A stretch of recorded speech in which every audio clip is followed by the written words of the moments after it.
Hello everyone, welcome back to a mini vlog. আজি আমাৰ ঘৰলৈ আহিল আমাৰ গাঁৱৰ পোৱালি কেইটামানৰ বিহু দলটো যেহেতু বহাগ মাহৰ প্ৰথম জোৰা বিহু দল আহিছে আমাৰ ঘৰত সেইকাৰণে কিবা স্পেচিয়েল ফিল হৈ আছে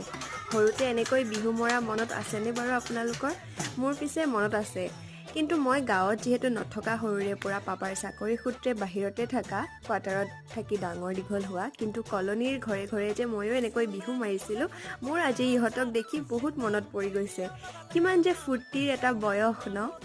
আৰু বিহুৰ বতৰ যেহেতু ঘৰলৈতো বহুত আলহী দুলহী আহি থাকেই ন আজি আমাৰ গাঁৱৰ গোপিনী আইতাসকল আহিলে আমাৰ ঘৰত নাম ল'বলৈ কাৰণে এয়া দেখিছেনে তেওঁলোকে পুৰা নাম লৈ আছে আৰু মায়ে তেওঁলোকৰ কাৰণে যা জলপান যোগাৰ কৰিলে